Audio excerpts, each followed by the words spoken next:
Kisah Timun Emas.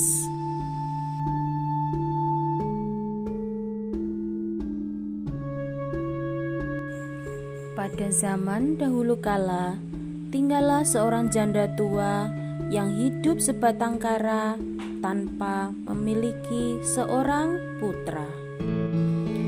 Sang janda selalu memohon dan berdoa kepada Yang Kuasa agar dirinya diberikan seorang putra. Namun hingga pada suatu hari, ternyata permohonannya didengar oleh seorang raksasa jahat. Namun demikian, ternyata raksasa memberikan biji timun itu dengan syarat. Suatu hari kelak, dia akan menagih janji jika putra yang dirawat oleh sang janda sudah mencapai umur 15 tahun, maka raksasa akan datang untuk mengambilnya. Dan sang janda pun memenuhi janji itu.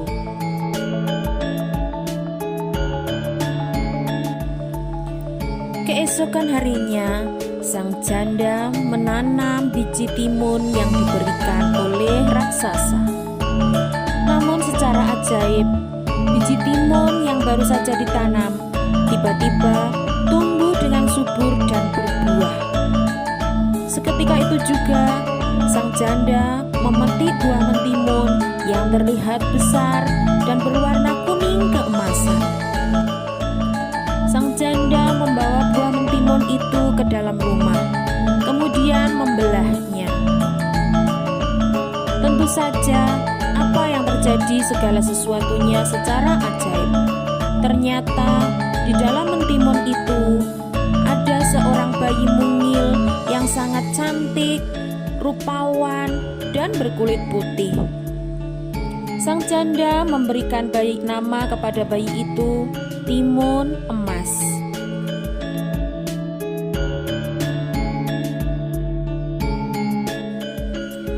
Hari berganti hari, minggu berganti minggu, bulan berganti bulan, tahun berganti tahun.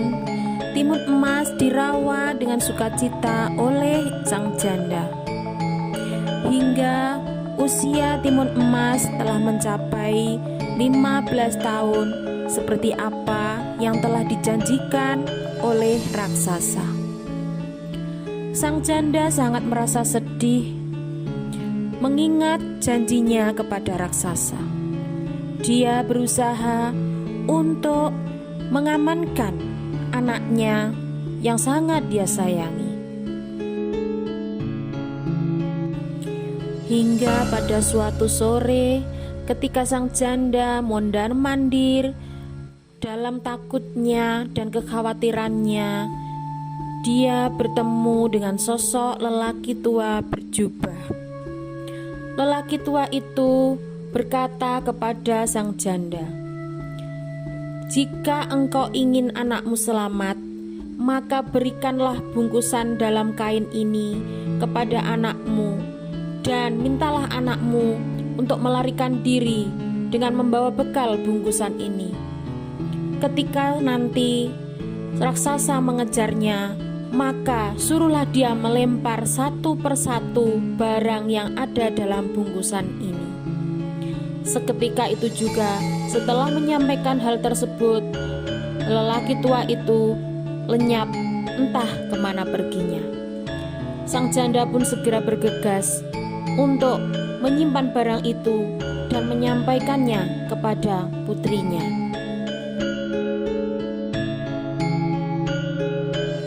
Dan keesokan harinya, raksasa datang ke rumah sang janda. Dia datang menagih janji. Dia berteriak dengan suaranya yang keras menggelegar dan hentakan kakinya yang sangat besar sehingga seolah-olah mampu merobohkan gubuk sang janda. Namun demikian, kedatangannya sangat terlambat karena sang janda telah meminta putrinya pergi sebelum sang raksasa datang. Seketika itu juga sang raksasa sangat marah, lalu mengejar kemana perginya timun emas. Raksasa dengan langkah kaki yang gegap gempita hampir mengejar timun emas. Sejauh dan secepat apapun larinya timun emas, dibandingkan dengan raksasa tiada bandingannya. Ketika hampir menangkap timun emas, seketika itu juga timun emas melemparkan satu bungkusan yang dia bawa, yaitu biji timun ajaib.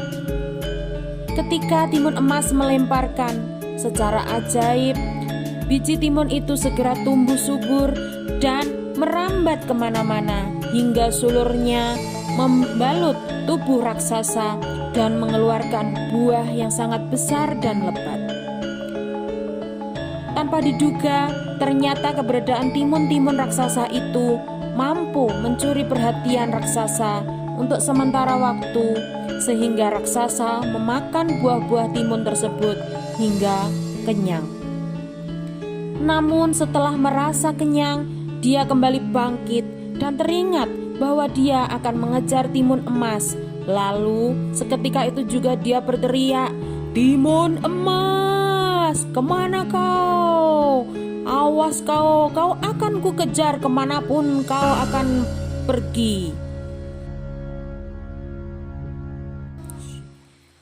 Timun emas terus saja berlari hingga dia terasa tersengal-sengal karena hampir kehabisan napas.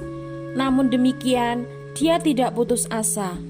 Ketika raksasa hampir mendekatinya, dia membuka bungkusan yang dititipkan oleh ibunya yang kedua, yaitu berupa jarum.